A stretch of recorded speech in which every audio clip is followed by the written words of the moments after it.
Muito bom dia a todos. Declaro aberta essa sessão, que é uma reunião ordinária da nossa Comissão de Comércio Exterior e Relações Internacionais, que, como sabem, está sempre precedida por uma palestra de um conferencista de renome nacional e internacional, como tem sido usual em nossos últimos encontros.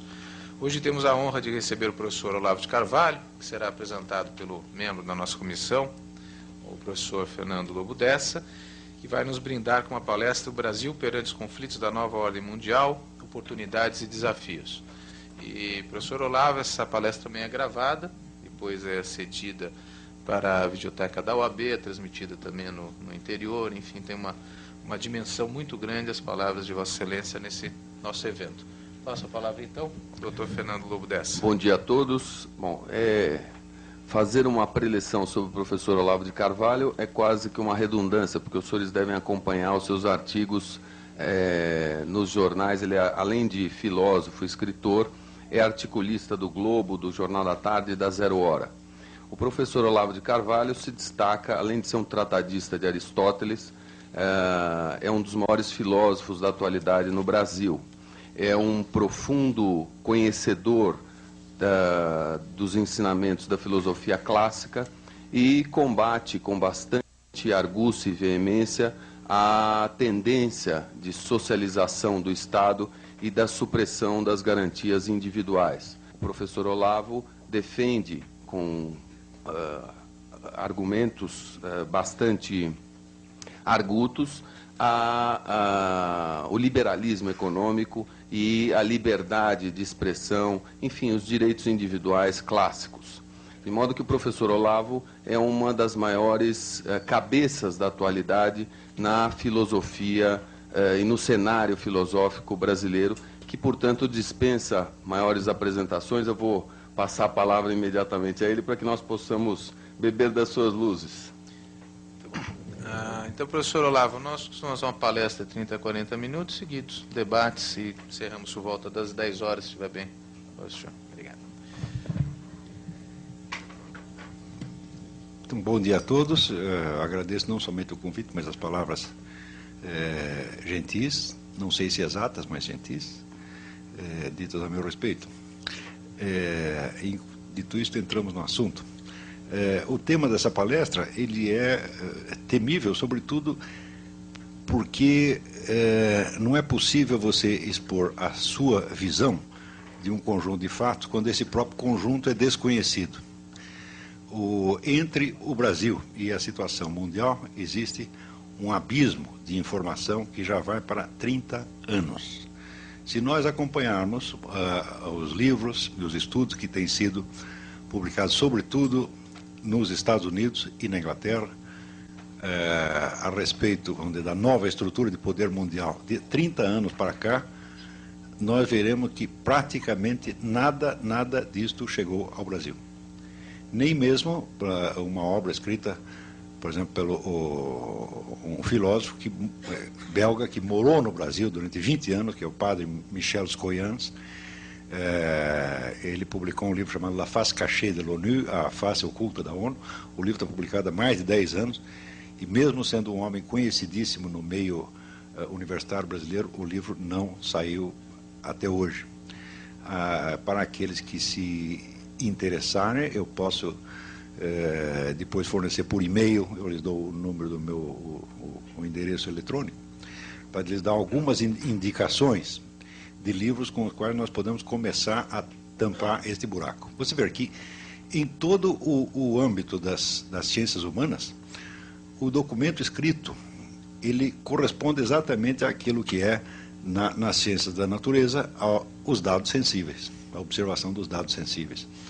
Isso quer dizer, aquilo que não deixa documento, não deixa registro escrito de maneira alguma, não é estudável, não é acessível a inteligência humana passado algum tempo. Só o que nos resta são os documentos escritos. Então, a condição inicial, a condição número 1, número 0, para qualquer debate a respeito, é que você tenha, vamos dizer, o total acesso aos documentos. A cada semana, eu fico mais impressionado de ver como acontecimentos absolutamente fundamentais, essenciais para a compreensão do estado de coisas no mundo, não chegam ao conhecimento do Brasil nem pela mídia, nem mesmo pelo establishment universitário.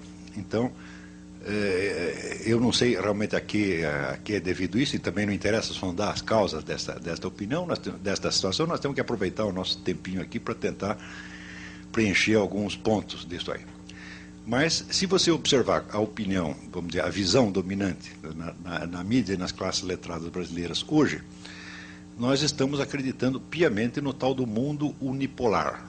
Quer dizer, existe uma grande potência que, quando a outra terminou, se tornou o poder dominante. E, ao mesmo tempo, ninguém pergunta, mas se tem um mundo unipolar, como é que tem tantos conflitos e tantas guerras assim? Né? Cadê no mundo onde existe duas expressões, é o mundo unipolar e pensamento único. No mundo onde você tem um poder unipolar e impera um pensamento único, de como é que as pessoas conseguem brigar tanto? Esta pergunta deveria surgir quase que instintivamente, mas ela jamais surge. Se nós, para começar a investigar a coisa, nada melhor do que ver o que se passa dentro do tal do poder unipolar. Quer dizer, supondo-se que os Estados Unidos sejam hoje a única grande potência, então é evidente que aquilo que se passa lá dentro nos dará uma imagem mais aproximada do esquema de poder no mundo. A presente eleição americana, ela mostra, vamos dizer, um divisor de águas que até hoje não foi muito bem, aliás, não foi nada compreendido no Brasil. A que correspondem exatamente essas duas figuras, vamos dizer, que não são simetricamente correspondentes de seus respectivos partidos, que são George Bush e Kerry. Por trás deles, existe nos Estados Unidos um conflito muito profundo entre duas concepções, vamos dizer, da função americana no mundo. Quando nós lemos o nosso noticiário, nós temos a impressão de que a ala do Bush representa a ala imperialista que quer dominar o mundo e que o seu opositor, o John Kerry, é o indivíduo que pretende colocar um freio no imperialismo e deixar que as nações pequenas se autodefinam. Muito bem, só brasileiro acredita nisto. Não há ninguém no mundo que seja burro o suficiente para acreditar numa coisa desta. Por quê? Porque a sustentação do apoio a John Kerry e ao Bush, ela se define da seguinte maneira. Kerry está diretamente ligado, vamos dizer, a todas as grandes organizações que têm algo a ver com o poder global. Fundação Rockefeller, Fundação Ford, Fundação MacArthur, etc, etc. Aquilo tudo que nos Estados Unidos se chama o establishment. O establishment é, vamos dizer, um nome de um conjunto mais ou menos de 200 grandes empresas ou 300 grandes famílias que sempre estiveram, vamos dizer, mais ou menos no poder nos Estados Unidos e da qual você pode captar algo do pensamento dessa turma através da revista Foreign Affairs, que é a revista do Conselho de Relações Exteriores, tá certo? Se vocês estudarem a história do establishment, ele é exatamente o contrário do que se pensa dele no Brasil. Tudo que no Brasil se imagina como establishment, o establishment seria o topo do capitalismo, né? O comando geral do imperialismo yankee, e seria o suprassumo da direita internacional. Quando você vai rastrear a história do establishment, você verá que, desde o começo do século XX, em todas as eleições americanas, eles sempre apoiaram o candidato de tendência mais estatizante e socialista. Sempre, sempre e sempre. Qualquer sujeito que chegue lá com história de liberalizar a economia, ou com valores conservadores clássicos, nunca foi apoiado, com exceção do Reagan. O Reagan foi o único que apoiaram o candidato de tendência mais estatizante e socialista. Sempre, sempre e sempre. Qualquer sujeito que chegue lá com história de liberalizar a economia, ou com valores conservadores clássicos, nunca foi apoiado, com exceção do Reagan. O Reagan foi o único sujeito que conseguiu, vamos dizer, furar esta barreira.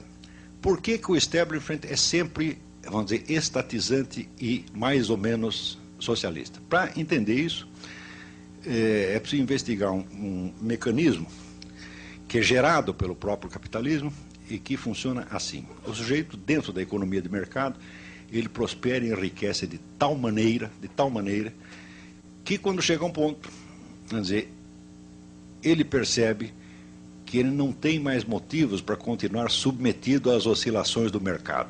O mercado que o produziu, daí para dentro se torna uma ameaça para ele. Então é preciso, vamos dizer, cair fora das leis de mercado para garantir a permanência da grande fortuna pelas gerações seguintes. O indivíduo, então, entra com um tipo de consideração que já não é capitalista, mas que é de ordem dinástica. Ou seja, já não se contenta em ser um grande capitalista, mas quer ser um dinasta, alguém que vai garantir o poder para a família por 2, 3, 10 ou infinitas gerações. Então, a partir desse momento, a abordagem que estas pessoas fazem da sociedade já não corresponde a uma perspectiva capitalista, mas a uma perspectiva de tipo aristocrático.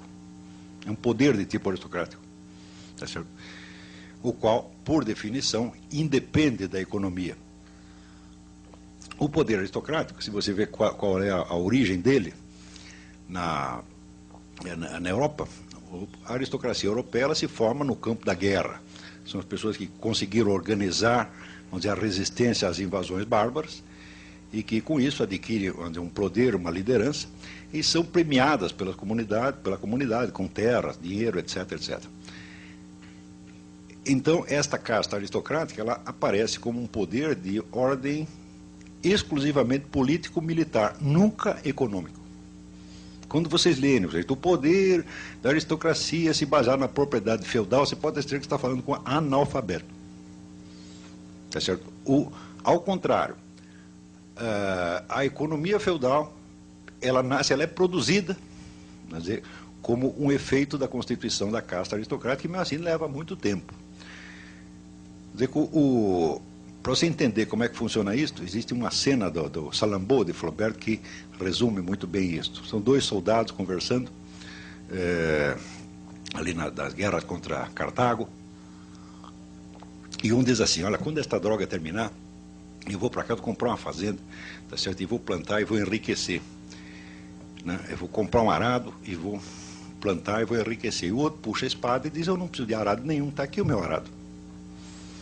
Então, esta é a diferença entre o poder aristocrático e o poder econômico. Tá certo? O poder aristocrático ele se forma pelo seu, não pelo poder, vamos dizer, pela força do dinheiro, mas pelo poder de matar. É um poder essencialmente militar, que aos poucos, vamos dizer, se converte num poder político. Ele independe, tá certo, da economia pelo simples fato de que o pobre armado é sempre mais poderoso do que o rico desarmado. Tá certo? Com qualquer assalto de rua, você vê quem é que representa ali o poder econômico. É a vítima. Não é isso? Hoje em dia, o brasileiro é muito dinheirista, ele acredita só em dinheiro. Fala, olha, dinheiro funciona, mas tem uma coisa que funciona mais. Tá certo? Um 38 encostado na sua cabeça funciona enormemente mais. Então,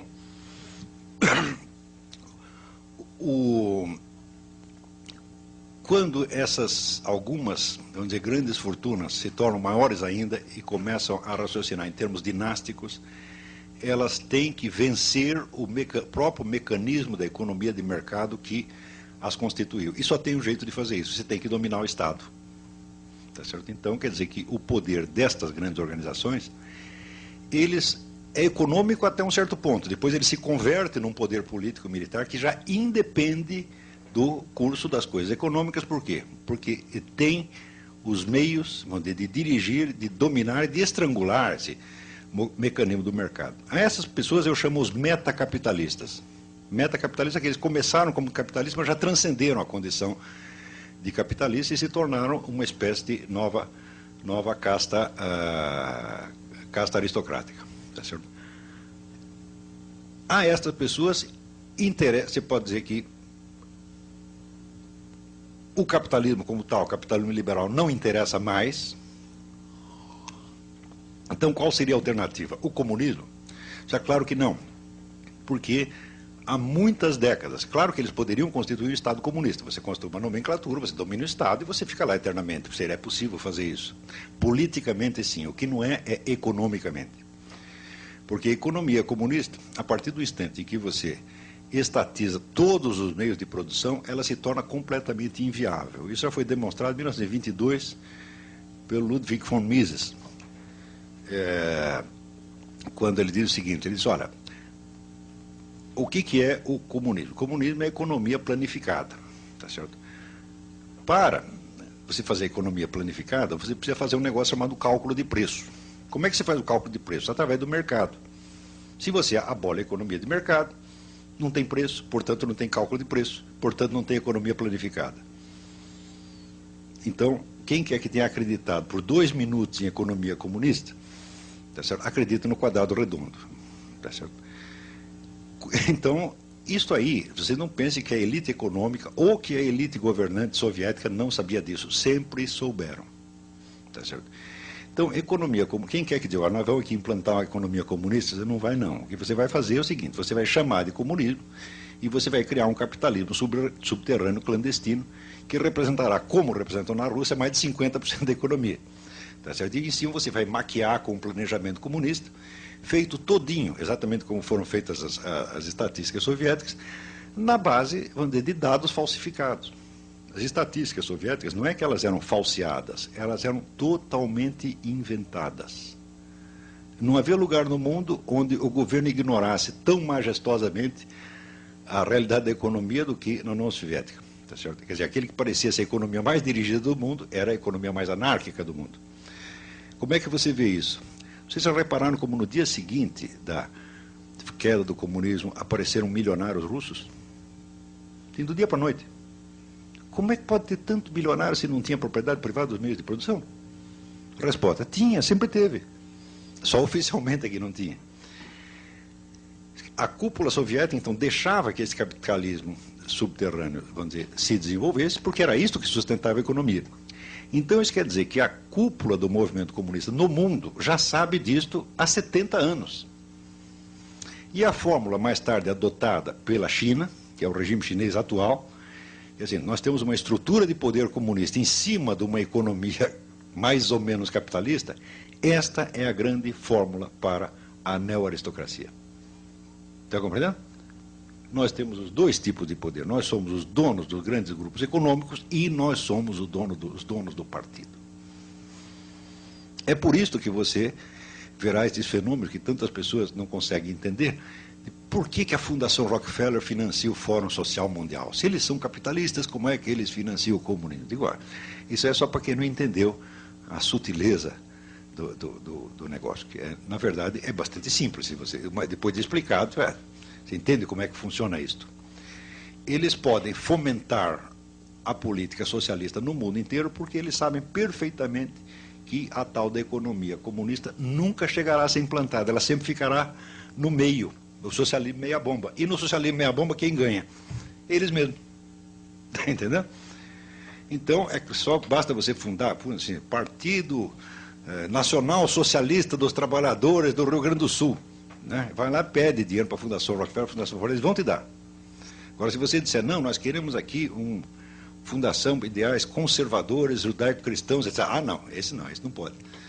Por quê? Porque isso aí periga, né, de representar um problema sério para eles. A única coisa que eles temem realmente é o império das leis de mercado. Eles querem o mercado, mas o mercado deles, evidentemente. Então, é o meio mercado. É meio mercado e meio socialismo. Eu digo, perfeito, esta é a síntese, este é o regime chinês. Está compreendendo? Então, se você estudar a história do establishment, tá certo? Assim, empresa por empresa, pessoa por pessoa, ideia por ideia, assim, não nas grandes generalizações sociológicas, mas rastreasse um por um o que foi que o sujeito disse, você verá, por exemplo, que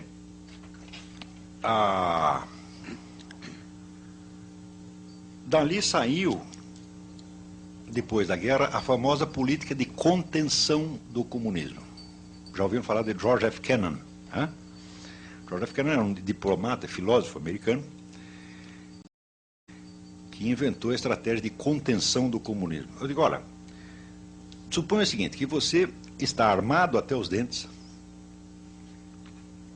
rico, tá certo? E você está sendo desafiado por um sujeito pobre e desarmado, não é isso? Mas que quer acabar com você. Tá certo? O que você faz? Você dá um tiro nele ou você se limita a contê-lo? Esta era a situação no fim da Segunda Guerra. A União Soviética estava absolutamente devastada, a sua economia em frangalhos, o exército não existia mais, mas mesmo assim tinham aquela posição agressiva de se expandir e tomar o mundo. Daí chega o americano e diz, não, nós vamos fazer uma política de contenção. Hoje, a contenção é mostrada como se fosse, vamos dizer, uma decisão da extrema-direita, mais extremada. Imagina que coisa, tentaram conter o comunismo. Mas acontece que a alternativa que se discutia na época não era entre você conter o comunismo ou você deixar ele fazer o que quisesse. Era entre contê-lo e destruí-lo. E optaram pela contenção. Tá certo? Então, a contenção significa o seguinte, o comunismo é tremendamente útil para nós. Nós não podemos acabar com ele. Se acabar com ele, nós vamos ter que inventar outro movimento socialista para pregar a estatização da economia por toda parte. E como eles já estão fazendo isso, então deixa que façam, porque eles implantar o regime que eles estão dizendo, eles não vão fazer porque ele é economicamente inviável. Toda vez que eles tentarem fazer isso, eles vão se endividar, e para quem que eles vão pedir dinheiro? Para nós mesmos. Como sempre aconteceu, né? O regime comunista sempre sobreviver de ajuda ocidental, estatal ou privada. Então, não vale a pena acabar com o comunismo, é preciso contê-lo. Então, quer dizer, esta pequena consideração estratégica dessas grandes fortunas custaram aproximadamente, no mínimo 40 milhões de vidas humanas, que foi o que o comunismo matou depois disto.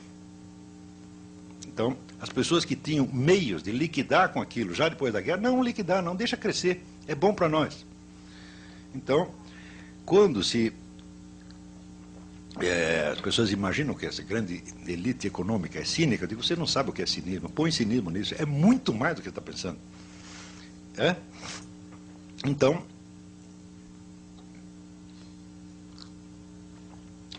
você pode ter certeza que hoje todos os movimentos comunistas, revolucionários, ONGs, direitos humanos, igualitarismos, etc., todos são financiados por eles só por causa disso. Então, isso quer dizer que os próprios impulsos que você possa ter, vamos dizer, de rebelião ou de revolta contra este poder, são usados por ele mesmo. É como se você dissesse, olha, eles compraram todo mundo. Então, você vê, agora, por exemplo, quando o presente governo começa a estudar assim, a chamada privatização da Amazônia. Vamos entregar a Amazônia à administração de ONGs internacionais. Eu sempre disse isso, como eu estou informado do assunto, eu sempre disse, olha, vocês querem saber o que é entreguismo? Espero o PT chegar no poder. Tudo que você diz de entreguismo que houve até aqui vai ser fichinha. Eles vão tomar e vão entregar tudo no dia seguinte. Vocês, como? Mas eles são esquerdistas, anti-americanos, anti-imperialistas, etc, etc. Eu digo, tudo conversa mole, não é assim que as coisas funcionam. Por quê? Porque o grande imperialismo que existe hoje não é o imperialismo propriamente americano, é o imperialismo global, tá certo? Que alia o establishment americano a estes grandes movimentos esquerdistas, entre aspas, já que até hoje se deve usar até isso entre aspas, do mundo, aos grandes organismos internacionais e aos remanescentes do poder soviético. São todos parentes, todos trabalham juntos, e para você confirmar isso é só você perguntar quem paga quem financia quem. Existe um site na internet que chama Activist Cash, o dinheiro dos ativistas. É só você ver lá, você vai rastreando, olha, aqui saiu o dinheiro do fulano, banco tal, para a ONG tal, que repassou para não sei quem, aí você vai entender que existe, vamos dizer, é uma rede de sustentação do poder global, que vai desde o establishment nova-iorquino, tá certo? Até o MST. Quem pode resistir contra uma coisa dessa? Ninguém. Agora, quem está contra? Quem está contra são os conservadores americanos. Só que contra, peraí, também não tanto. Então, alguns estão contra e outros estão quase contra. Por quê?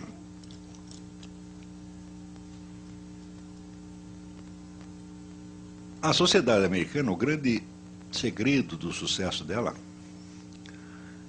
é o que está explicado no livro do Alexis de Tocqueville, A Democracia na América, onde eles, olha, eles aqui conseguiram fazer uma coisa extraordinária, que é uma síntese de economia liberal com moral tradicional judaico-cristã. Só lá tem isto, mais lugar nenhum.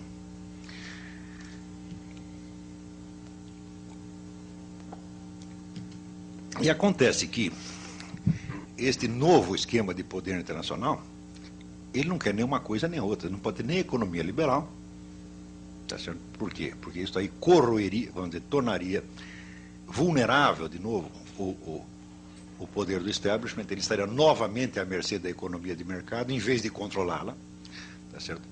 E também não pode ter a moral judaico-cristã, porque se você tem uma moral estabelecida de ordem tradicional, então o povo se comporta de acordo com aquela moral. E você, para dirigir o curso dos acontecimentos históricos, é preciso que você invente a moral. Para você mudar a conduta das pessoas, você tem que ter os meios de, em poucos anos, você trocar os valores morais delas, tá certo? De modo que elas aceitem aquilo que antes consideravam inaceitável. Então, quando você vai ver toda a grande revolução dos costumes morais que tem no mundo, é o movimento gay, é isso, é aquilo, da onde sai a grana? Dali mesmo. Não porque eles estejam muito interessados em gays, etc. Claro que não. O que importa não é o conteúdo destes movimentos. O conteúdo é só para contentar os militantes. O que importa é o efeito real, o efeito objetivo que estas coisas têm na sociedade. Se você tem ao mesmo tempo, vamos dizer, centenas de movimentos corroendo os princípios morais antigos e propondo novos, o que acontece? Vamos dizer, a própria aceleração da mudança, tá certo? Torna impossível as pessoas se adaptarem seriamente à nova situação. Então você acaba vivendo de simulação.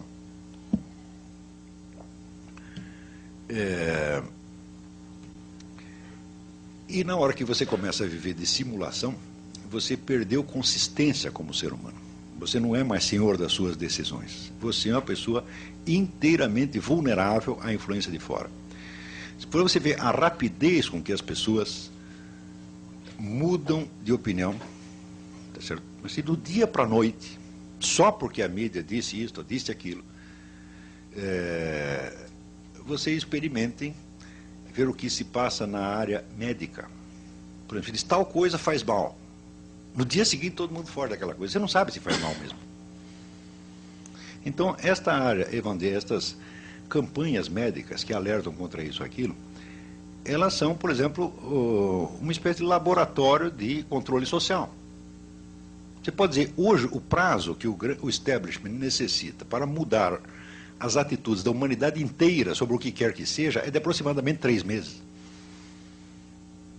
Tamanho, vamos dizer, o poder que isto concentrou nas mãos. E aquelas correntes, organizações que acreditam, que você acredita, que elas mesmas acreditam estar fazendo oposição a isso, acreditam que são os anti-imperialistas, são financiados pela mesma central. Tá certo? Ora, nos Estados Unidos, um certo grupo de pessoas intelectuais conservadores há 50 anos começou a perceber esta coisa. E falou, peraí, nós não queremos isso. Nós queremos viver no antigo sistema americano. Nós queremos a moral judaico-cristã, queremos as liberdades individuais, tampouco nos lixando para isso. Quanto à posição americana no mundo, nós nos contentamos em ser a nação mais rica, mais poderosa, mais culta, etc, etc. Nós não queremos inventar não queremos ter que administrar o mundo inteiro. Tá certo? A loucura atual é tamanha que é este pessoal que aparece na mídia como se fosse os imperialistas que querem dominar o mundo. E outro, justamente a Fundação Ford, Rockefeller, etc, etc, por trás de Kerry, aparece como se fossem os anti-imperialistas. Né? Eu digo, bom, no mundo, hoje em dia está um pouco difícil enganar as pessoas a esse ponto. Nos Estados Unidos não conseguem enganar, mas aqui enganam a todos por causa da falta total de informação circulante. Tá certo? Vamos dizer, a bibliografia existente sobre isso é tão grande, que eu não consigo sequer completar a lista de livros. Vamos dizer, eu comprei e li uns 200. Que ninguém leu aqui, ninguém nem sabe o que é isso, ninguém sabe do que eu estou falando. Tá certo? Pega a pessoa mais culta do país, elas não sabem. Por quê? A informação circulante depende apenas de 2 meios: mídia, os jornais, televisão e o movimento editorial. E quando você vai ver as pessoas que mandam em mídia e movimento editorial, que não são os respectivos donos, porque hoje uma redação de jornal tem uma autonomia extraordinária, são todas pessoas que, de um modo ou de outro, estão ligadas a esses mesmos movimentos, né, que, por serem anti-americanos, acreditam que são anti-imperialistas. Então, eu digo, olha, houve uma conspiração geral das ilusões. Eu engano você, você me engana, né, eu conto uma história da carochinha para você, você conta uma para mim, e nós todos estamos contentes. Resultado, ninguém busca uma informação fora do que está circulando há 30 anos, tá certo? Não é proibido buscá-la. Você pode perfeitamente, né, importar os livros, observar o site da internet, mas acontece que, pela média, ninguém se lembra de fazer isso. Quando você começa a fazer isso, você descobre que as coisas não eram exatamente do jeito que você imaginava, você fica muito confuso, porque você estava imaginando, vamos dizer, qual é a visão antiga? Existe aqui o imperialismo, o capitalismo, que está aliado a, vamos dizer, imperialismo, que está aliado a valores conservadores, etc, etc. E, por outro lado, existe, vamos dizer, o socialismo, que está aliado ao nacionalismo, ao anti-imperialismo, etc, etc. De repente, toda a sua cabeça fica bagunçada. Quando você percebe que os estereótipos que você está usando não correspondem à distribuição real dos papéis dos agentes efetivos. Quando você vê que, veja só esse dado, por exemplo, eu lembro quando teve o Fórum Social Mundial, eu estava em Porto Alegre, né, e eu tinha ido dar um curso lá e me botaram num hotel de 5 estrelas. Tá certo? E de repente o hotel de 5 estrelas estava cheio de pé rapado. Tem um monte de cara, MST, sem terra, quer dizer, vocês sem terra num hotel de 5 estrelas. Eu digo, como é possível uma coisa dessa? Eu, do meu bolso, não poderia pagar este hotel. Eu só estou aqui porque me chamaram por um dia para dar uma conferência. Como é que eles conseguiram? Quem pagou isso? Quando você vai ver da onde sai a grana, é Fundação Ford, Fundação Rockefeller, etc, etc. Fala, pera um pouquinho. Uma das boas maneiras de você saber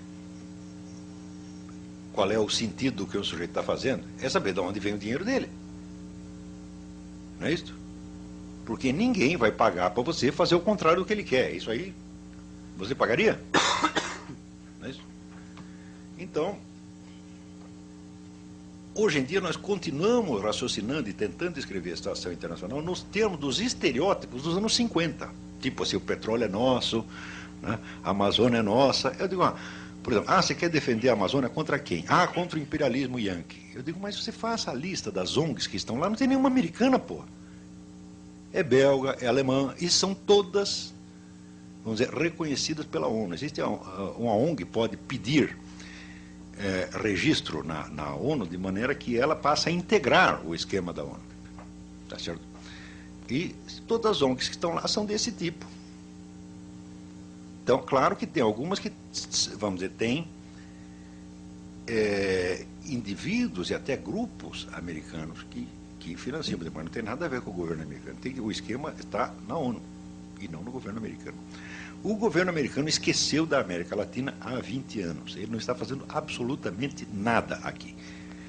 Vamos dizer, para disfarçar a tremenda penetração desse novo poder internacional, o pessoal fica gritando contra o imperialismo americano e acredita, por exemplo, que o imperialismo americano vai atuar através da ALCA. Eu digo, mas como pode ser através da ALCA se o tratado a ser discutido na ALCA não está nem escrito ainda, não houve proposta nenhuma? Como é que você pode dizer que uma proposta é escorchante se ela não foi feita? E se a redação da proposta incumbirá também a você? Né? É a mesma coisa assim, você quer fazer um negócio comigo? Vamos sentar e conversar. Você está querendo me roubar, esse é proposta leonina. Eu falo, mas eu não fiz nenhuma, pô. Então, a ALCA não existe, tá certo? E, se ela existir, se ela vier a existir, Então, a quem ela favorecerá? Supondo-se que haja um negócio leonino, a estes mesmos grupos. Estes mesmos que subsidiam o MST, etc. É sempre a mesma coisa. Então, é o seguinte, olha, eu acredito mesmo que existe um mundo unipolar, mas não está nos Estados Unidos. Embora uma boa parte de seus componentes sejam americanos mesmo. Para você ver como a gente enxerga as coisas invertido nesse país, faça uma análise do que aconteceu na Colômbia. A toda hora você vê aí circulando protestos contra, vamos dizer, a ingerência americana na Colômbia, o imperialismo americano que está lá para sufocar os pobres narco-guerrilheiros que são heróis da liberdade, etc. Vocês nunca viram isso? Todo mundo diz isso. O Plano Colômbia, uma ingerência imperialista. Como é que funcionou o Plano Colômbia?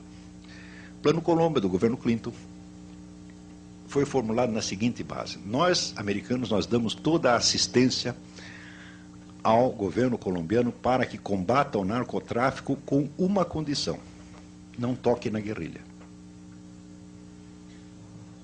Resultado, todos os cartéis vieram abaixo. E ficou tudo para quem? Para a Farc. Graças ao Plano Colômbia, a Farc se tornou, vamos dizer, o maior poder militar latino-americano com um orçamento superior ao de todas as forças armadas latino-americanas somadas. Você vai dizer, mas que burrada do governo Clinton. Eu digo, você acha que o governo Clinton também é um burro a ponto de fazer uma coisa dessa? Se você ajuda a combater todos os delinquentes menos um, o que acontece com esse um? Ele se torna o único, né? Ou seja, isto é claro que foi intencional. Ora, passado um tempo, você vê que o presidente da Bolsa de Mercadorias de Nova York, cujo nome me esqueço, é um sobrenome italiano, foi fazer uma visita ao Raul Reyes, visita de cortesia ao comandante-geral das Farc, e ficaram 3 dias lá no meio do mato conversando, sabe-se lá sobre o quê. O que se sabe é que 1/3 da grana que circula pela Bolsa de Mercadorias de Nova York é do narcotráfico. Então, você vê, o pessoal de fora fica achando assim, não, o imperialismo americano está sufocando, né, a pobre guerrilha. Eu digo, não está sufocando nada, está ajudando. Mas, vamos dizer, os estereótipos de que existe aqui o nacionalismo de esquerda contra o imperialismo americano ainda continua na cabeça de todo mundo. Ou seja, nós já estamos... Nós somos como um ator que, assim, que, olha, esse sujeito aqui está representando o Hamlet, você faz um baita sucesso no Hamlet, aí acaba a temporada do Hamlet e chamam você para representar o Otelo, tá certo? E você chega lá no Otelo e continua, ser ou não ser, essa questão, etc. A peça anterior está completamente deslocada da nova situação. Eu não digo que entenda perfeitamente a nova situação, não, também não entendo. Isso aí é muito complexo, é muito abrangente demais. Isso não é coisa para uma cabeça humana, isso é coisa para alguns milhares de cabeças humanas tentando pensar, tá certo? E, infelizmente, eu só tenho a minha. E pode ter certeza que ninguém está me ajudando a entender isso. Ao contrário, ninguém parece que quer entender. Na mídia, pelo menos, não querem. Quando você levanta essas perguntas, dá aquele mal-estar, aquela coisa assim, e todo mundo varre a poeira para baixo do tapete. Ou então inventa, não, você está falando isso porque você é um direitista extremado. Eu não sei se eu sou direitista extremado, não sei, estou querendo saber. Você está entendendo? Para mim, as pessoas se definem por direita e esquerda, não pela análise que elas fazem da situação, mas pelo tipo de proposta que elas oferecem para um regime, não é assim? Eu nunca ofereci proposta nenhuma. Se perguntar qual é o melhor regime para o Brasil, eu falo, eu não sei. Eu não tenho capacidade para inventar isso, não. Eu me limito a tentar investigar o que está acontecendo aqui. Então, quando o que está acontecendo é descrito em termos, vamos dizer, que desfavorece uma certa corrente que quer o poder, bom, ela vai dizer que você faz parte do inimigo. E como no Brasil ninguém pensa com a própria cabeça, quer dizer, cada um só repete o discurso que o partido mandou dizer, ou que o grupo mandou dizer, eles acham que eu estou fazendo a mesma coisa. Eu não pertenço a partido nenhuma, organização nenhuma, igrejinha nenhuma, sociedade secreta nenhuma, está entendendo? Eu mal pertenço à minha família, está entendendo? Tá compreendendo? Não, porque eu passo 80% do tempo fora de casa. Quando eu chego lá, os caras não me conhecem mais, entendeu? Então eu falo, olha, a única sociedade que eu estou ligado é aquilo ali, você está entendendo? Mesmo assim é uma participação muito tênue, né? A minha... eu chego lá... Pô, eu estou entendendo, eu acho que eu estou mais ou menos... Mas se eu disser, vamos dizer que eu estou maluco. Porque ninguém... Ninguém tem mais a certeza de que você é um louco idiota do que o sujeito que ignora tudo sobre o assunto do qual você está falando. Não é isso? Quanto mais ignorante, tá certo? Mais ele vai estranhar o que você está dizendo. E daí o que você está dizendo vai parecer muito esquisito, então, evidentemente, o louco é você. Então, isso quer dizer que, no Brasil, na situação presente, a única força infalível, tá certo, em favor de um argumento é a total ignorância do assunto. Quanto mais ignorante, mais autoridade você vai ter. Tá certo? Por quê? Como o assunto é totalmente desconhecido por todo mundo, quem quer que tenha estudado o assunto dirá coisas esquisitas. Não é isso? Vamos dizer, para o caipira tudo é esquisito. Não é isso? Ele chega lá numa cidadezinha no interior, tudo que você fala da cidade grande, para ele vai parecer esquisito. Então, aqui nós estamos mais ou menos nessa situação. A quantidade de informações que estão faltantes para a gente poder entender, para poder mapear a situação da nova ordem mundial, é enorme, é inabarcável. E eu mesmo comecei muito tarde. Eu comecei a colecionar livros sobre isso, vai fazer o quê? Uns 8 ou 10 anos. Eu devia ter começado 20 anos antes. Quer dizer, quando eu vejo vamos dizer, a profundidade, a seriedade das discussões que tem nos Estados Unidos, quer dizer, a consciência que as pessoas têm da complexidade da situação e dos perigos da situação lá há mais de 20 ou 30 anos, e eu vejo, pô, eu estou chegando agora, o pau está comendo aí, e no Brasil todo mundo está pensando que a briga é outra. Tá? Então, a sensação de estar realmente, sabe, num hospício é muito grande. Eu tenho essa sensação o tempo todo. Eu lembro do filme O Dr. Mabuse, do Fritz Lang. O Dr. Mabuse era um jogador trapaceiro que tomava dinheiro, hipnotizava o adversário e tomava toda a grana dele. Daí prendem o cara, né? Prendem e o juiz chega à conclusão de que ele não é bom da cabeça e manda ele para que ele não é só um criminoso, ele tem algo errado na cabeça dele, manda ele para o hospício. Então o que ele faz? Ele ajunta os loucos e monta uma revolução e os loucos tomam o poder. Entendeu? Eu digo, mas isso está acontecendo aqui. Nós conseguimos fazer um país que está totalmente fora da realidade universal. Aqui, por exemplo, a gente fala de Estados Unidos o dia inteiro. Os americanos não sabem nada do que está acontecendo lá. Nada. Nós chegamos ao ponto de imaginar o contrário. Quer dizer, o Bush passa a representar a nova ordem mundial e o Kerry, né, é o sujeito, vamos dizer, ele é inimigo da nova ordem mundial. Não é possível você pensar uma coisa dessa. O que existe é o seguinte, o Kerry é 100% homem do establishment, como Bill Clinton também era. É o homem do metacapitalismo, é o homem do socialismo meia-bomba, que é o socialismo dos ricos, que é o único socialismo que existe. Tá certo? E o Bush é mais ou menos, meio a meio. Tá entendendo? Por quê? Quando você vai ver, bom, tem algumas coisas em que a política dele é contrária a isso, mas em outras cede em 100%. Isso quer dizer que hoje você tem uma luta desigual entre nova ordem mundial e uma oposição parcial em alguns lugares. Entendeu? Nos Estados Unidos, essa oposição é representada pelo Bush, representada muito mal, porque ele, assim, ele é meio humorista, vamos no cravo, vamos na ferradura. Por exemplo, você vê que a dissolução das soberanias nacionais faz parte deste programa da nova ordem mundial 100%. Isto é item fundamental. Como é que você faz para destruir as soberanias nacionais? Eu digo, é simples. Você começa por criar normas de educação que sejam aplicadas uniformemente em todo o mundo. Você sabe que o Brasil tem ministro da educação só para uma coisa, para ir até a sede da ONU, perguntar lá, como é a receita, mestre? Pega lá, vem aqui e repassa, já adota isso aqui. E foi o que fez o Paulo Renato. O serviço dele consistiu nisto, tá certo? E é assim no mundo inteiro. Se você for na Zâmbia, os parâmetros educacionais são os mesmos. E os parâmetros educacionais vêm com toda aquela conversa mole, politicamente correta, coitadinhos dos gays, coitadinhos das minorias, coitadinhos não sei o quê. E você pensa que você aderindo a isso, você está indo contra o imperialismo e a nova ordem mundial. Mas é ele que está pagando para você dizer isto, pô. Todas estas questões, gay, minoria e tal, são objetivamente irrelevantes. Todas elas. Só interessa a função que desempenham no conjunto. Você quer ser a favor de gay? Seja. Você quer ser a favor, você quer ser contra? Seja. Isto não influi nem contribui, como dizia o Paulo Francis. Entendeu?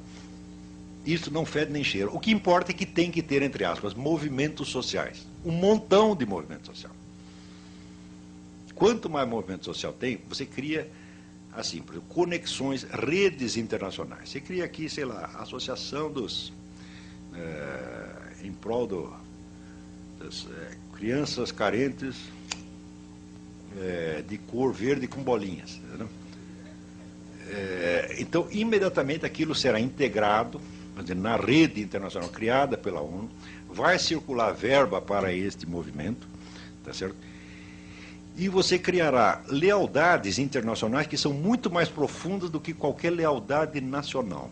Qualquer pessoa ligada a qualquer movimento social no mundo, ela está mais, vamos dizer, o vínculo político dela é muito mais com a rede internacional do que com o seu país.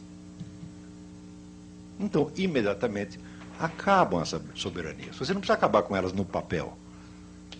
Porque, veja, a grande mudança social, cultural e política que está sendo implantada no mundo, ela não é uma obra de improviso. As pessoas ficaram 100 anos pensando isto. Quando surgiu o primeiro plano de nova ordem mundial? Surge em 1650 com um sujeito chamado João Amos Comênios. Um educador, nascido, parece, na Morávia. Quando você vê o plano do Comênios e você vê a estrutura da ONU, eu digo, mas é o plano do Comênios, igualzinho. Isto veio sendo discutido em elites intelectuais e financeiras e políticas no mundo durante todo este tempo. Entendeu?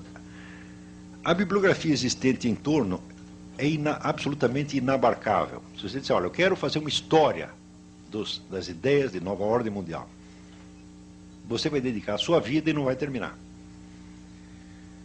Por volta no fim do século XIX,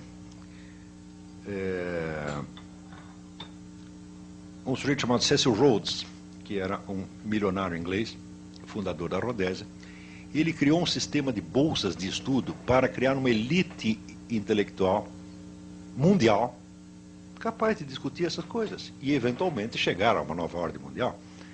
Não se trata de uma conspiração, como as pessoas dizem. Não, tudo isso é público. Tá certo? Se torna um pouco misterioso para o cidadão comum por um motivo muito simples. São ações de tão longo prazo que ultrapassam o prazo de vida das pessoas. São planos feitos para 100, 200 ou 300 anos depois. E isso, na cabeça do cidadão comum, é invisível. Como é invisível, ele vai dizer que é uma conspiração. Então, mas neste mesmo momento, enquanto nós estamos discutindo e conversando sobre isso aqui, você pode ter certeza que tem umas 100 ou 200, tá certo? Comissões da ONU, think tanks, elites universitárias, etc., etc., discutindo novas modificações políticas, culturais, etc., que resultarão na mundialização do poder. Eles fazem isso dia e noite. Praticamente não se faz outra coisa no mundo senão fomentar a tal da nova ordem mundial, seja sob o aspecto de servi-la diretamente, seja sob o aspecto de você criar uma pseudo-oposição que já está financiada e controlada por ela. Estão compreendendo? Qual é a nossa posição no meio disso? A resposta é simples. Nós não somos nada, nós não mandamos absolutamente nada e nós sequer sabemos o que está acontecendo. Nós somos o marido traído, o último a saber. Tá certo? Então, o que é para fazer? Como é que vamos orientar a nossa política? Não dá para orientar a política. Primeiro, você teria que tentar saber o que está acontecendo. A minha sugestão é essa. Vamos começar a estudar o problema. Vamos nos informar e vamos saber. Tá certo? vamos tentar nos atualizar com as melhores discussões que tem a respeito. Tá certo? Claro que circula muita bobagem contra a nova ordem mundial também, porque tem pessoa que fica assustada, fica traumatizada, fica um horror, tá certo? Então, daí cria uma literatura de tipo teoria da conspiração.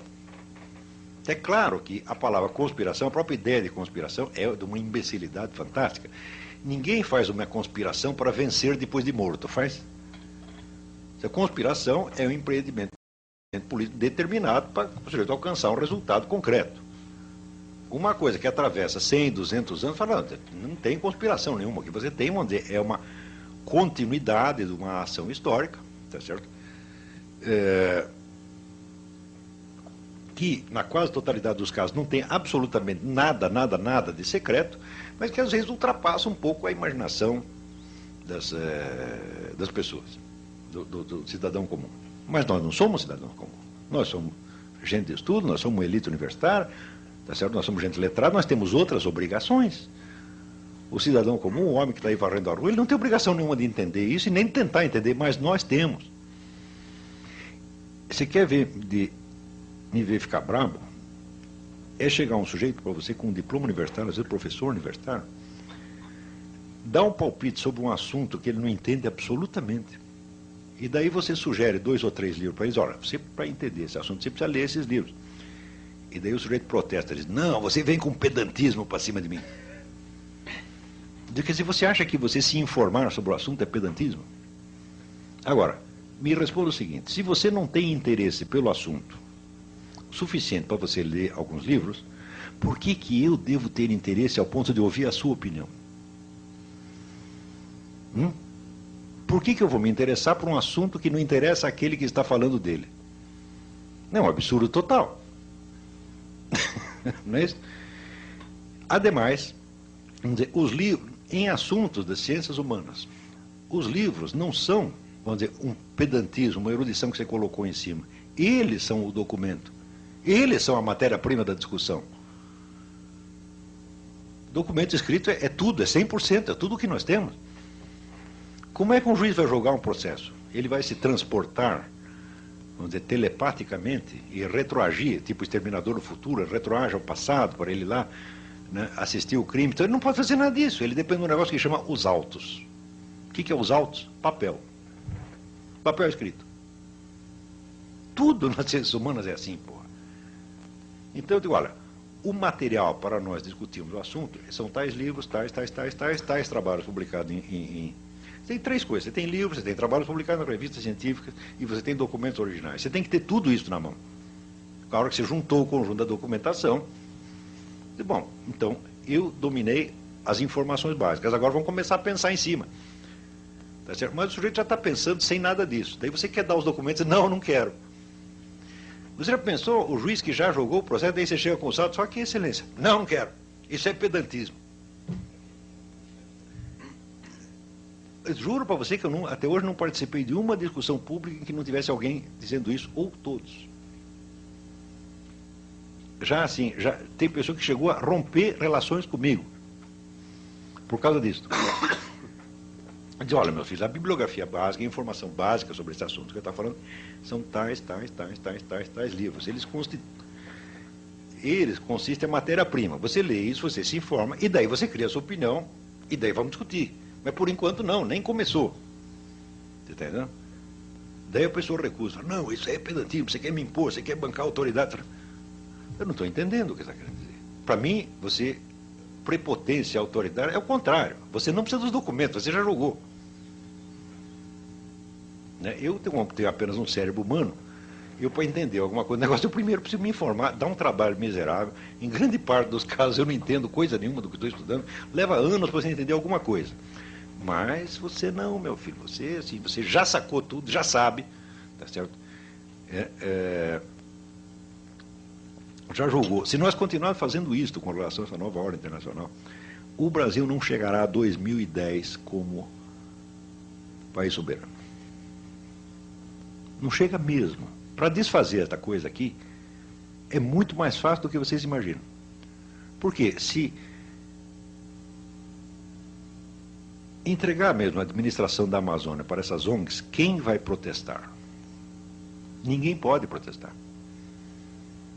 Porque toda a oposição, entre aspas, nacionalista, entre aspas, nacionalista, esquerdista, anti-imperialista, está vinculada a essas mesmas ONGs. Está entendendo? Então, justamente aquelas pessoas que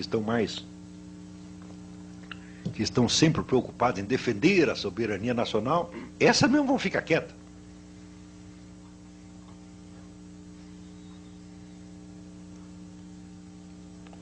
Então, houve um longo trabalho, vamos dizer, de você desarmar a inteligência brasileira, porque ela realmente não entenda as coisas.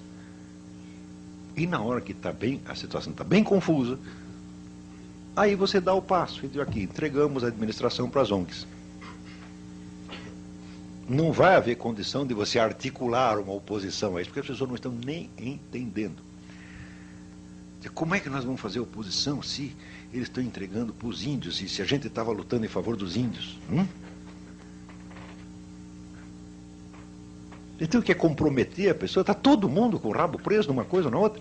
Não com o rabo preso financeiramente, por corrupção, não, mas pela concepção e pelos valores que tem defendido.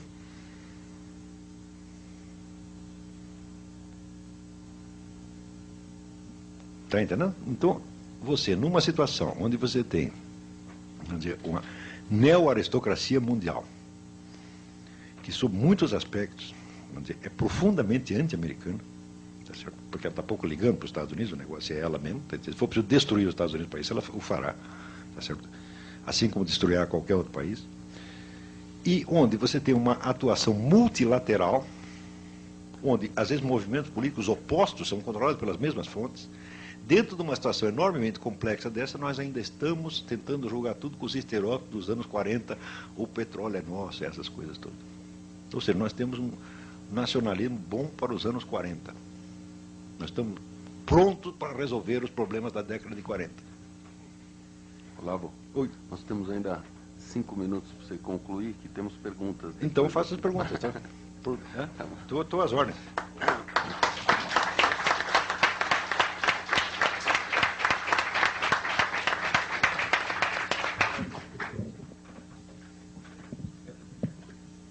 Agradecemos a brilhante exposição do professor Olavo de Carvalho, que nos demonstrou muito o sentido do que é filosofar, né? O que esquecer, do que é o perguntar o núcleo, procurar identificar o problema, sem talvez conseguir ter a percepção da solução. E talvez somente nenhum de nós o possa ter e possa abarcar, enfim, todas essas modificações na estrutura mundial. Modificações essas que Vossa Excelência também demonstrou que não são modificações, quer dizer, no fundo, nós trabalhamos sempre também com o sentido egoístico do ser humano, e se o ser humano detém o poder, seja o poder das armas, seja o poder do dinheiro, ou se nós unimos o poder da arma e do dinheiro, é evidente que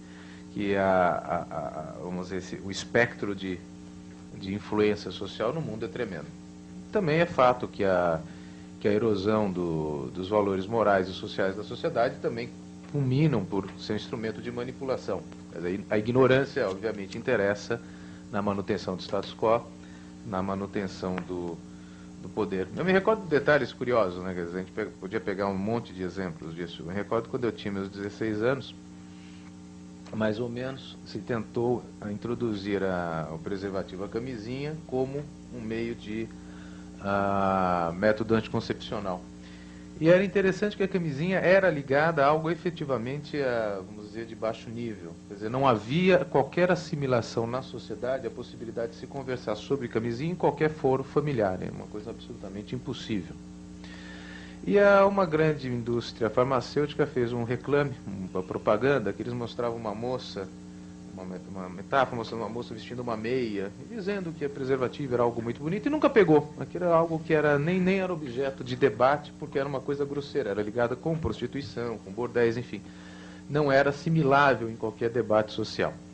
Com o passar dos anos, a tal de AIDS introduziu a camisinha não apenas como um instrumento de consumo e de comentário generalizado, como também até de políticas públicas, né? Quer dizer, dos estados comprando e distribuindo preservativo, embora hoje saiba-se, por exemplo, que se vê a camisinha como um fator de propagação da AIDS e de doenças e não como de preservação, porque de um lado ela até traz uma liberalização nos controles sociais e morais do indivíduo, como a própria AIDS. Isso é um problema africano, até um site do governo americano, do Serviço de Saúde norte-americano. Quem for no site vai ver o governo norte-americano dizendo: olha, gente, tome muito cuidado, que a camisinha não protege de maneira eficaz contra a AIDS. Uma série de razões, entre elas que o vírus da AIDS é centenas de vezes menor que o espermatozoide, enfim. Então, quem acha que a camisinha protegeria de alguma coisa está rigorosamente equivocado. Mas esses fatos que Vossa Excelência levantou, quer dizer, mostrando os motivos egoísticos, são de fato evidentes, mas também Aristóteles colocava a própria ignorância como um fator de escravização natural, né? Quer dizer, o ignorante é um escravo da sua própria natureza. Então, de um lado, nós temos que ter um movimento de esclarecimento. De outro lado, nós precisamos ver que a sociedade não consegue, numa dinâmica muito eficiente, dar esse esclarecimento generalizado. Então, Vossa Excelência debate para as elites se formando podem ficar esclarecidas e auxiliar em movimentos de mudança. Mas, a parte disso, nós temos uma grande massa populacional que demandam serviços sociais, demandam educação, saúde, saneamento, assim por diante. Só dentro do contexto desenhado é que me parece que, não quero chamar isso de uma visão maniqueísta sua entre bons e maus, mas onde são os idealistas? Quer dizer, mesmo nos grandes grupos não há um idealismo, claro, são todos não, manipulados. claro que é, mas claro que há. Enfim, mas só para terminar. Então, essa é só uma colocação que eu coloco para a provocação, e que talvez o que pudéssemos fazer é passar, talvez, breves questões, se o senhor preferisse, talvez, anotar, e responderia todas na sequência, se estiver bem. Tá bom. Tá bom? Um gostinho, por gentileza. Depois, quem quiser, por favor, já me fale. Apenas também, colocação breve de duas perguntas. Eu estava me lembrando, Antônio Carlos, e ao ouvi-lo primeiro, Antônio Carlos depois, lembrando de alguma coisa que dizia, que escreveu Pontes de Miranda. Pior que a ignorância são os males da meia-ciência. O grande problema que nós temos é que alguém lê uma manchete e já acha que conhece todo o assunto. Mas eu tinha duas perguntas a fazer e rapidamente. Eu sou um daqueles pedantes que lê livro. Que coisa horrorosa. De acordo com a sua classificação. E ainda confessa. E ainda confesso. E outro dia, veja, não, e é questão de pedantismo mesmo, porque a gente como advogado, com mais experiência e tudo mais, eu recebo livros de presente, por incrível que pareça. Outro dia quem me deu de presente foi um desembargador, me dando os livros que o pai dele tinha, ele ia jogar fora. E o pai dele, que era advogado também, me deu, então, uma série de livros. E é interessante, porque livro realmente serve para duas coisas, né? Uma é calço de mesa, outra é para vender a peso, porque realmente é o que acontece hoje no Brasil. Mas ele me deu esses livros, e um deles que eu peguei era um livro de Benjamin Constant, não brasileiro, de 1829, falando sobre o poder mundial, e se detendo ali, na França, na Rússia, na Inglaterra, com certeza, falando dos Estados Unidos, que em 1829 ele já previa quem seria os Estados Unidos, e falando do Brasil alguma coisa que eu achei interessante, dizendo que é o seguinte, que o Brasil era um gigante que tinha o corpo na América e a cabeça na Europa. A minha pergunta hoje, primeira pergunta é essa: onde está a cabeça do Brasil hoje? Se é que tem. Se é que tem. Primeira pergunta. A segunda é o seguinte: nós temos hoje uma tendência mundial à formação dos blocos regionais. A discussão que se faz em termos de direito internacional normalmente é o seguinte: quando se forma um bloco regional, tipo União Europeia, tipo NAFTA, Mercosul, existe uma transferência de soberania, ou seja, perda de soberania do país, ou uma delegação de soberania, como querem outros. E eu fiquei muito interessado quando mencionou justamente essa questão da perda da soberania, que me parece que aí realmente é que existe, reside todo o busilis da questão. Realmente, existe uma perda, o movimento é de perda de soberania e está sendo indicado, então, seria orientação desse establishment ou não. Basicamente, são apenas duas questões para lhe criar problemas. Não, perfeito. Primeiro, respondendo aqui, mais uma? Mas eu não vou conseguir lembrar. Professor Olavo, num primeiro momento, fixou a premissa de Alex Tocqueville, que realmente é primorosa, no sentido de síntese, de que a sociedade americana estava fundada naquela prosperidade constatada por Alex de Tocqueville, na moral judaico-cristã. Considerando que a religião judaica, a religião cristã, ainda persistem no mundo e com uma certa força, como está esta moral judaica e cristã diante dessa manipulação denunciada pelo professor? Anselmo. Não, peraí, mas se acumular mais perguntas, eu vou ficar maluco. Mas eu estou anotando. Faz mais. Eu anotei para o senhor. Porque tem um ditado árabe que diz: só um perfeito idiota se propõe a responder todas as perguntas. Não, eu já estou respondendo alguma. Eu poria o Anselmo, tem mais alguém para formular? Você é a Paula. Então, Anselmo, por favor. E Paula. Acho que a gente está sem microfone, Anselmo. Então, se você puder ser breve e alto.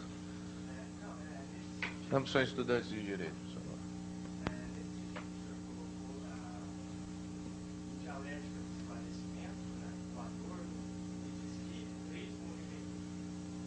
Por favor. Adorno, então, em Dialética do Esclarecimento, basicamente coloca que o capitalismo, então, controla a vida do ser humano, seja pela guerra deliberada ou pela guerra amenizada, que seria a indústria cultural, e ainda pela filantropia. São esses movimentos sociais que ele consideraria como vigiar pobre, né? Justamente esse cinismo que o senhor atribuiu a esses movimentos ou ONGs que fazem esse tipo de política. E, nesse sentido, também eu gostaria de perguntar se o senhor concorda que a gente caminha, ou estamos ainda numa espécie de idade média, onde o conhecimento, a universidade, os livros, enfim, não é a realidade para a grande maioria da população e fica se discutindo entre elites. Essa é a minha colocação. Obrigado. Não sei se eu entendi Paula, a pergunta, última. mas... Acho que eu resumiria. Se eu estiver errado, eu falo. O Anselmo me corrige. A Paula, por favor, você passa aqui, Anselmo, por gentileza. Professor, eu tenho acompanhado, né, as notícias de jornal justamente com relação à ONU e o Conselho de Segurança, e eu queria entender melhor a intenção do Brasil de ter uma maior representatividade no Conselho de Segurança e como, e tendo em vista essa mentalidade do Brasil justamente de não estar a par do que acontece mundialmente, se essa representatividade do Brasil no Conselho de Segurança iria ser viável mesmo poder ajudar no final, quer dizer, nas decisões que hoje estão sendo proferidas e que, na verdade, não estão podendo ser executadas justamente pela falta de democratização. Não sei bem explicar isso no que acontece hoje, né, com os membros antigos que foram desde a criação da ONU, que nunca mais foi alterada. Né? Era mais ou menos isso que eu queria entender melhor. Se eu conseguir resumir as questões. Vamos lá. Bom, primeiro a minha questão é assim, onde está o idealismo na formulação das políticas públicas, como ele pode, enfim, influenciar, né, a formulação das políticas públicas? Não é melhor fazer uma por uma, eu respondo e daí você lê a seguinte? Pode ser. Eu diria, as três eu acho que tem a ver aqui. Idealismo primeiro, na formulação... eu acho essa pergunta fundamental, porque tá dizendo, pô, mas é tudo maligno, os caras estão querendo nos ferrar. Tá? Não, é claro que não é assim. Tá certo? Tem um verso de William Blake, né, que diz: "And Caiaphas was in his own mind a benefactor of mankind." Quer dizer, Caifás, quando condenou Jesus Cristo, achava que estava fazendo um bem, que era um benfeitor da humanidade. Tá certo? Quer dizer, nós temos sempre que tentar interpretar as pessoas e os grupos, em primeiro lugar, o primeiro elemento que nós temos. Então, para compreender uma situação, isso já dizia Aristóteles, a primeira coisa é o discurso do agente. O que o agente diz a respeito daquilo que ele mesmo está fazendo. Tá certo? Nós não precisamos nem concordar, nem discordar, mas este elemento vamos dizer, um componente da situação.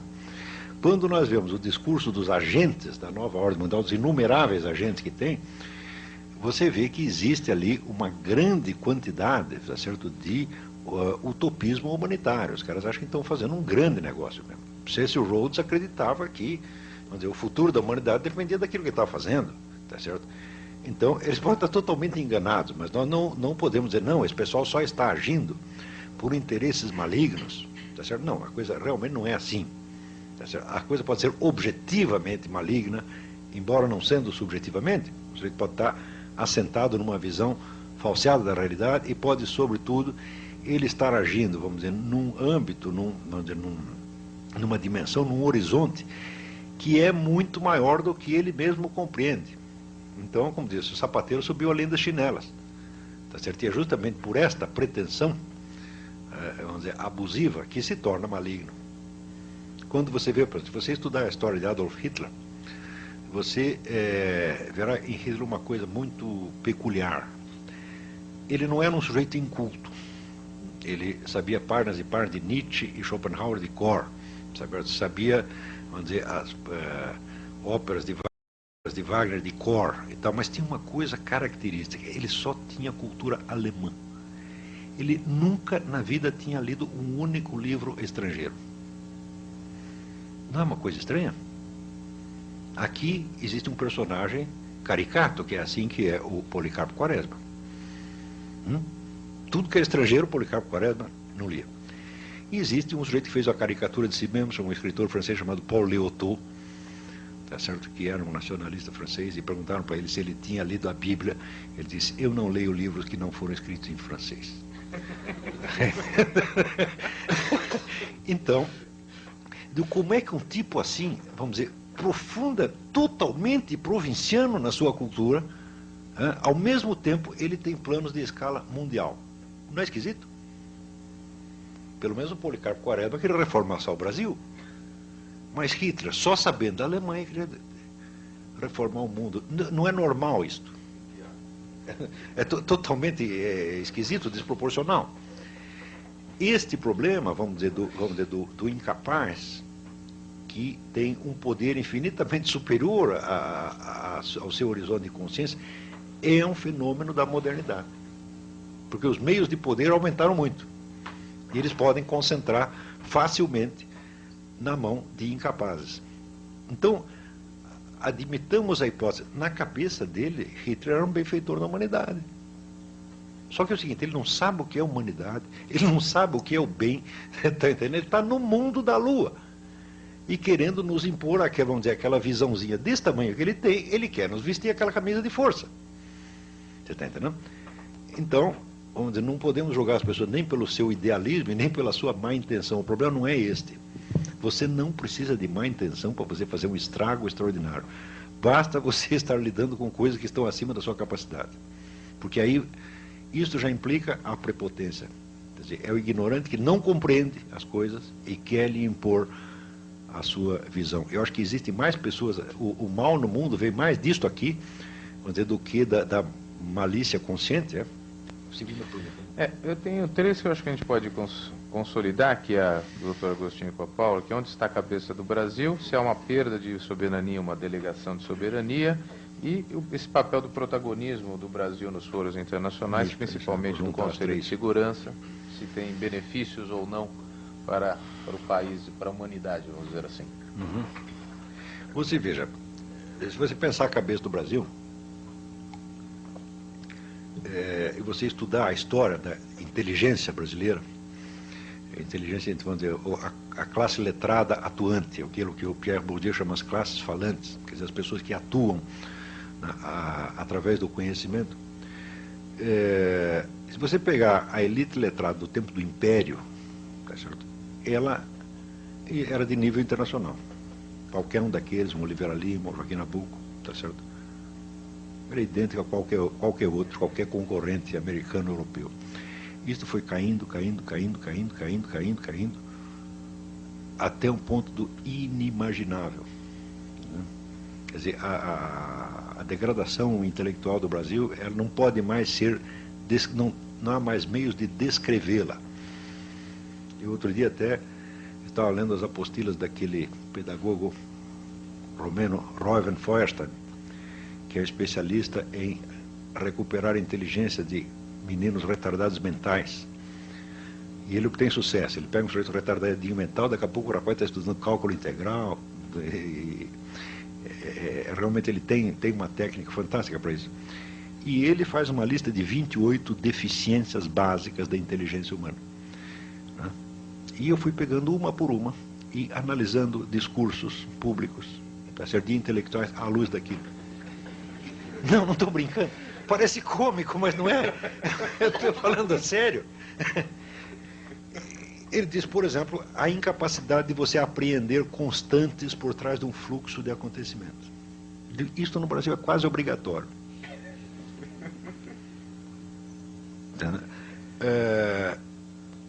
A incapacidade de você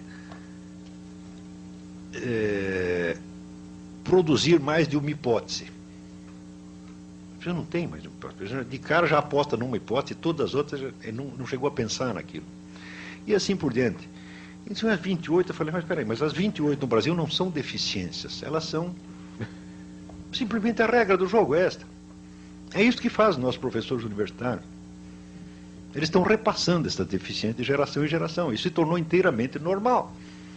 É por isso que, por exemplo, eu estou escrevendo, porque tenho essa coluna na mídia, vai fazer mais de 10 anos. Eu nunca disse alguma coisa, tá certo, que não fosse respondida com outra completamente diferente. Nunca tocaram no assunto. Nunca. Se eu digo, essa semana, por exemplo, eu estava reclamando, o movimento gay está fazendo um assédio judicial contra o Dom Eugênio Salles. Ela junta 1.000, 2.000, 10.000 pessoas, todo mundo mete processo nele. Eu digo, pô, mas isso aí é uma sacanagem, uma prepotência. O que me responderam? Homofobia. Espera aí. Quer dizer que se juntasse, digamos, 1.000 religiosos para fazer um assédio judicial contra um gay, seria mais decente? É isso que você está querendo dizer? Ou seja, eu não estou discutindo nada de negócio de homossexual, estou falando desse procedimento judicial. Não dá para focar nisso aqui, a pessoa logo muda de assunto. Isto é 100% assim. Nunca houve uma única discussão de alguma coisa que eu dissesse, um único artigo meu, que versasse sobre o mesmo assunto do artigo. Nunca. Então isso já se tornou normal. Então esse é um caso para o Dr. Feuerstein, não para mim. Então, bom, só para você... Isto, então, onde for parar a cabeça brasileira, eu digo, olha, é assim uma espécie de buraco de tatu, está lá dentro. Nós metemos a cabeça embaixo da terra, cobrimos, tampamos e não queremos saber de coisa nenhuma. Na medida que você faz isto, o que acontece? Você não entende a situação, você não consegue elaborá-la intelectualmente, então você se torna um cara impulsivo, você fica com os nervos à flor da pele, e você se sente o tempo todo ofendido, perseguido, magoado, desprezado, humilhado, tá certo? E você começa a protestar. Então, o que se faz no Brasil é só a expressão, vamos dizer, de emoções baixas. Inveja, rancor, suspeita, paranoia, o tempo todo. Então, assim, nós estamos o país está muito doente. Mas muito doente. Eu acho que assim, um país onde, você vê, eu sempre fui respondido, sempre, como se eu fosse um representante de uma organização ultradireitista que está com propostas políticas, etc. Eu digo, mas peraí, mas eu não sou isso, porra. Eu não sou, nunca fui, não sou capaz de conceber que eu seja, não sou capaz de conceber eu falando em nome de quem quer que seja, a não ser do meu mesmo. Então, se monta em toda a discussão uma situação fictícia. Você está entendendo? Quer dizer, bom, não tem direita nenhuma falando, nós precisamos de uma direita, de um partido, uma organização de direita riquíssima e perigosa. Quem tem aí na mão? Tem esse tal do Olavo de Carvalho, fica sendo ele. Eu digo, mas isso é muito louco, porra. Aquele negócio, vamos parar de palhaçada? Não pode parar. Então, isso quer dizer que o teatro brasileiro, nós seguimos tanto com esse fingimento, que agora não podemos mais voltar mais atrás. Isso daí, tem um amigo meu que era um gênio da psicologia clínica, ele dizia, neurose é uma mentira esquecida na qual você ainda acredita. Então, aí o Brasil já neurotizou. Nós estamos incapazes de pensar. A nossa única chance é parar para examinar as coisas como são. Ora, no Conselho de Segurança. Bom, um lugar no Conselho de Segurança, nós queremos um quarto melhor no hospício, é isso? Não tem nada que fazer na ONU, pô. Não tem nem que estar lá. Ela só nos faz mal. O problema da nossa previdência vem da ONU, o problema da nossa educação vem da ONU, o problema da saúde vem da ONU, o problema vamos dizer, do banditismo vem da ONU, tudo. Quer dizer, a ONU vem nos ensinar a resolver nossos problemas. Porque não resolve o problema dela. Por exemplo, vocês sabem qual é a maior taxa de pedofilia no mundo? Os assistentes sociais da ONU. Você fala de padre católico, bom, tem aí 50 padres católicos. Para cada padre católico que pegou um menino, tem 500 cara da ONU que pegaram menino, sobretudo na África. Eles não conseguem resolver nem isto. Eu acho que a ONU tem que fechar. Tem que acabar com esse negócio. Você veja o caso do Iraque. Quanto tempo eles ficaram discutindo o Iraque? O total de vítimas, de presos políticos mortos no Iraque, parece que é 300 mil. Mais ou menos isso. Se não for 300, 250, alguma coisa assim. Você divide isso aí pelo tempo que o Saddam Hussein governou aquele negócio, dá 30 pessoas por dia. Quer dizer, cada novo dia de discussões, mais 30, e mais 30, e mais 30, e mais 30. De repente chega uma hora que o Bush diz, perdi a paciência, agora eu vou lá e invado. Diz, muito bem, morreu 3 mil pessoas. Total, que morreu é 3 mil, 4 mil. Eu digo, bom, se você prosseguisse a discussão por mais 3 meses, ia morrer mais ainda. Então, todas essas pessoas que morreram durante o tempo que a ONU ficou discutindo, não precisariam ter morrido. Então, falaram, foi certo invadir o Iraque? Eu, no começo, eu achava errado. Na hora que abriram as covas e começou a aparecer cadáver, falaram, claro que foi certo, tem que parar essa porcaria já. Você não pode reconhecer a soberania. A soberania é isso, o cara vai matar a sua própria população o tempo todo, sem parar. Então, não interessa se foi guerra de petróleo, se esse negócio acabou e já era para ter acabado há muito tempo. Tá certo? Então, eu não, sinceramente não sei qual é a vantagem de estar na ONU. Tem as duas perguntas finais aqui. E a pergunta dele sobre o negócio da indústria Anselmo, cultural. que, se eu entendi a pergunta, Anselmo, enfim, entende que também que os livros podem ser instrumento de manipulação, seria isso. Quer dizer, o próprio livro não ser um instrumento de libertação, mas de manipulação, talvez em síntese. Bom, manipulação do conhecimento. E finalizando com a pergunta do Fernando, como está a moral judaico-cristã nos dias de hoje? As duas perguntas, uma encaixa com a outra. Digo, bom, então, você veja, os autos do processo não são instrumento de manipulação? Então os dois ali tentando manipular o juiz? Então ele diz, não quero ser manipulado, então não vou ler nada disso, mas senão eles vão me enrolar. Mas é claro que, veja, todo e qualquer discurso, sobre o que quer que seja, ele tem que ser interpretado primeiro como discurso do agente. Ou seja, o sujeito diz uma coisa, esta é a definição que ele está dando dele mesmo. Tá certo? Seja com o intuito de te manipular, seja com o intuito de se justificar, este é o primeiro nível de entendimento do texto que você tem que ter. Depois, no segundo nível, todo e qualquer discurso é resposta a um outro discurso. Então, contra quem ele está falando?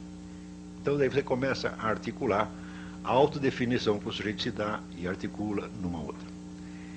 Em terceiro lugar, todo e qualquer discurso é um componente de uma situação de discurso. Então, quando você pega, primeiro, a autodefinição do agente. Segundo, a relação que ele tem com o seu antagonista, o seu parceiro, etc, etc. E terceiro, ele, quando um componente da situação, fala, bom, se você, depois de tudo isso, você conseguir ser manipulado pelo discurso, é porque tu é muito burro. Tá certo? Agora, você é manipulado por quê? Porque você não faz essa análise. Ou quando faz, você já tem, vamos dizer, uma desconfiança seletiva. E na desconfiança seletiva, você oculta a sua própria posição dentro da coisa. Você pode dar uma descrição até exata do fenômeno que você está dizendo, mas você está ocultando a sua função lá dentro. É o que fazia Theodor Adorno. A indústria cultural é financiada pelo capitalismo. Quem financiava a escola de Frankfurt?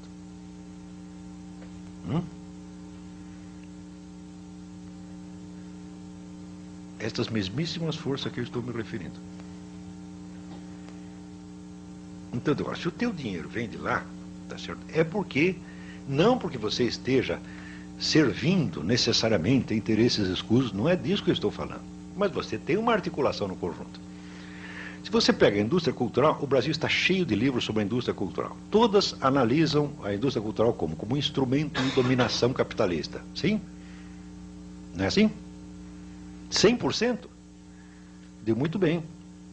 Você pega a estrutura do capitalismo e pega a indústria cultural e coloca uma dentro da outra. Só que você está esquecendo um terceiro elemento. Qual a composição sociológica das pessoas que fazem a indústria cultural? Sociológica, ideológica, etc, etc. Se você perguntar assim para mim, olha, se você pegar toda a indústria cultural brasileira, pergunta assim, quantos moralistas reacionários judaico-cristãos tem na indústria cultural? Resposta, nenhum.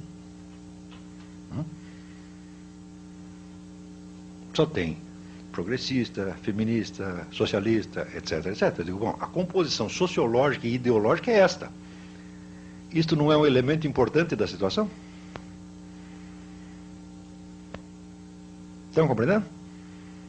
Então, é claro que a indústria cultural é um componente importante da estrutura do capitalismo, mas ela funciona a favor ou contra?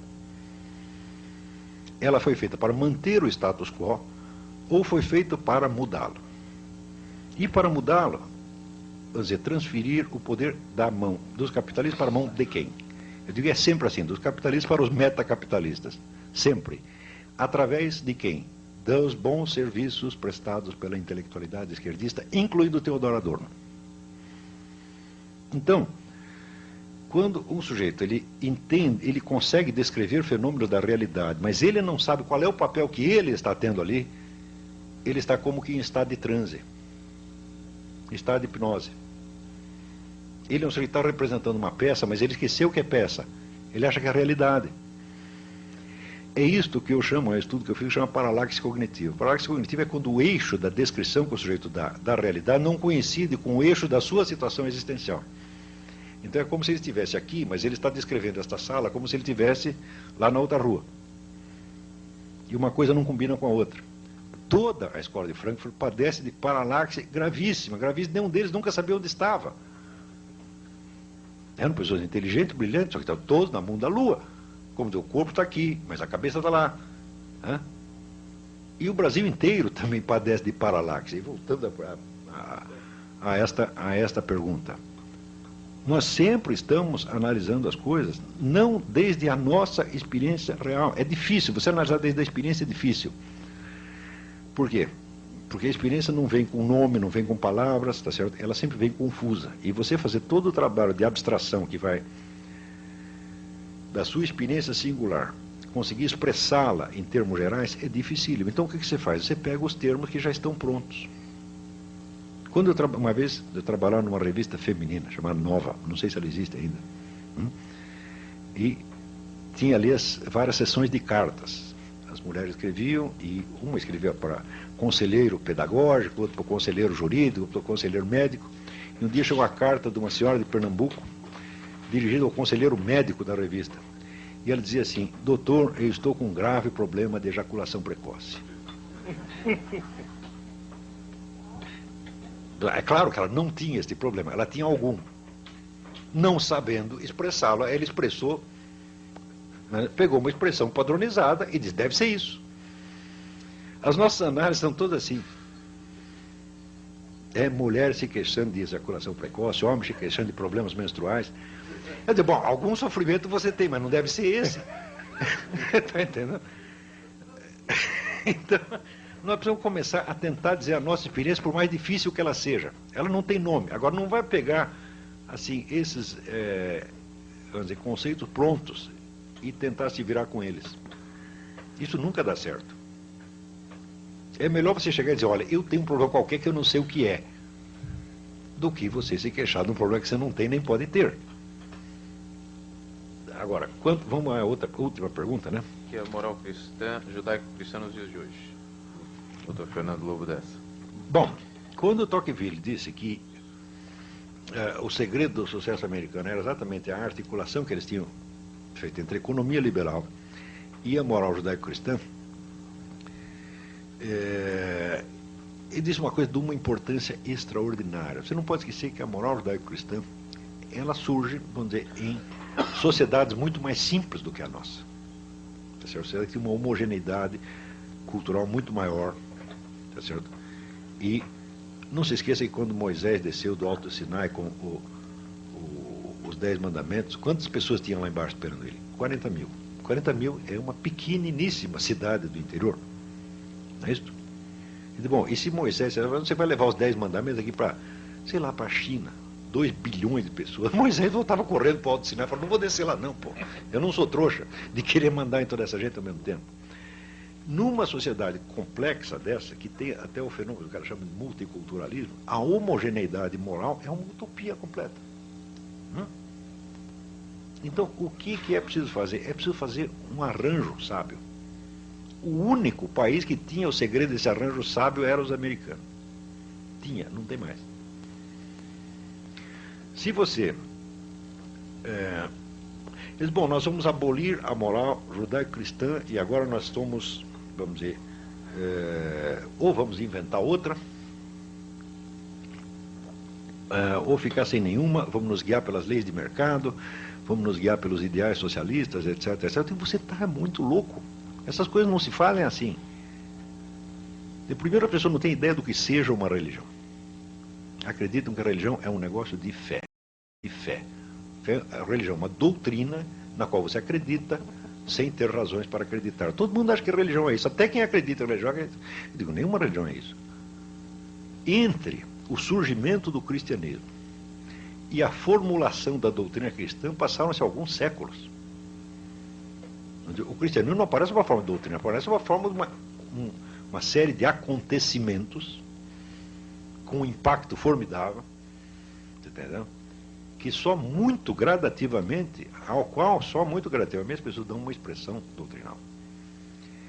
Ou você consegue imaginar, pelo menos vivenciar imaginativamente esses acontecimentos, para você, vamos dizer, conseguir de algum modo penetrar na atmosfera original daquela religião, ou você nunca vai saber o que é a religião. Se você pegar o que é o judaísmo, é um conjunto de crenças, digo, não, é a história real do povo judeu ao longo dos milênios, conservada na memória coletiva. Ou você consegue conceber isso, ou você nunca vai saber o que é judaísmo. Agora, todo mundo discute religião acreditando que é um formulário de crenças prontinho, no qual ou você acredita ou não acredita. Que estupidez é essa? As religiões são o único elemento criador de civilização. Não tem outro, não existiu, nem vai existir outro jamais. Se as pessoas acham que elas podem inventar uma civilização em laboratório, eu digo que elas vão produzir monstros. E ora, se você pensar, há 200 anos nós temos feito isso. Nós temos inventado sociedades que são monstros. O que é a sociedade, a maravilhosa sociedade liberal da Revolução Francesa, né? Nós vamos libertar a humanidade da opressão. Daí assim, em 3 meses você mata mais gente do que a Inquisição Espanhola tinha matado em 4 séculos. E daí, não, isso aí está errado, nós temos que inventar outra. Não, fazer o socialista. Tá certo? Porque esses caras eram os burgueses vendidos. Chega o socialismo e mata 1000 vezes mais gente. E daí aparece, não, o socialismo está errado, porque se fizer o socialismo internacional tem que ser o socialismo nacional. O nazismo mata mais ainda. Mas quando é que vai parar esse negócio, porra? Essa história de achar que você pode inventar um mundo, isto tem que parar. Entendeu? Qualquer sujeito que diz, eu tenho aqui a proposta do mundo melhor, eu já me escondo embaixo da cama. Está entendendo? E os caras estão inventando, já inventaram o mundo da democracia francesa, o mundo do socialismo, do nacional-socialismo, etc. Agora estão com a nova ordem mundial. Se fosse possível, vamos dizer, lançar um programa, o meu programa é inteiramente negativo. Eu falo, olha, mundo melhor não, de jeito nenhum. Vamos tentar entender isso mais ou menos como está. Quanto menos você mexer, e nesse sentido eu posso dizer, eu sou um conservador. Conservador é um sujeito que tem medo de mexer nas coisas para não piorar. E em medicina você tem 2 orientações, são a orientação radical e a orientação conservadora. Radical o que quer? Não, vamos operar lá, cortar esse negócio. Nem tem orientação conservadora. Espera aí, vamos ver direitinho. Bom, eu decididamente estou nessa. Por quê? Porque eu não tenho nenhum plano de mundo melhor e eu já vi todos os planos de mundo melhor, todos, sem exceção, sempre terminaram em genocídio. Então, se for para terminar com vamos dizer, um apelo, é isso, fujam do mundo melhor. Tá, obrigado.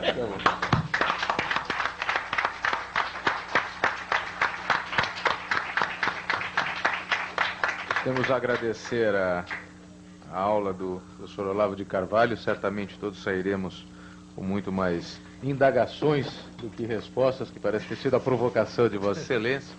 E sobre engenharia social tem um livro muito bom, que é o do Paul Johnson, Modern Times. No Modern Times, o Paul Johnson traça todo o século XX as várias experiências de engenharia social, que demonstrando todas as experiências sociais terminando em genocídio e continuam terminando em genocídios, como o senhor bem colocou.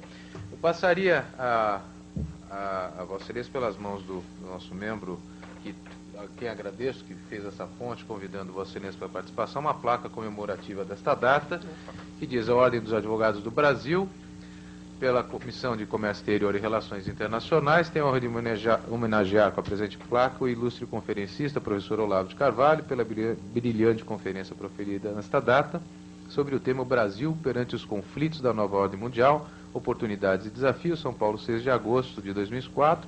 Assina o nosso presidente Luiz Flávio Borges Durso, presidente desta casa, e eu como presidente dessa comissão. Muito obrigado.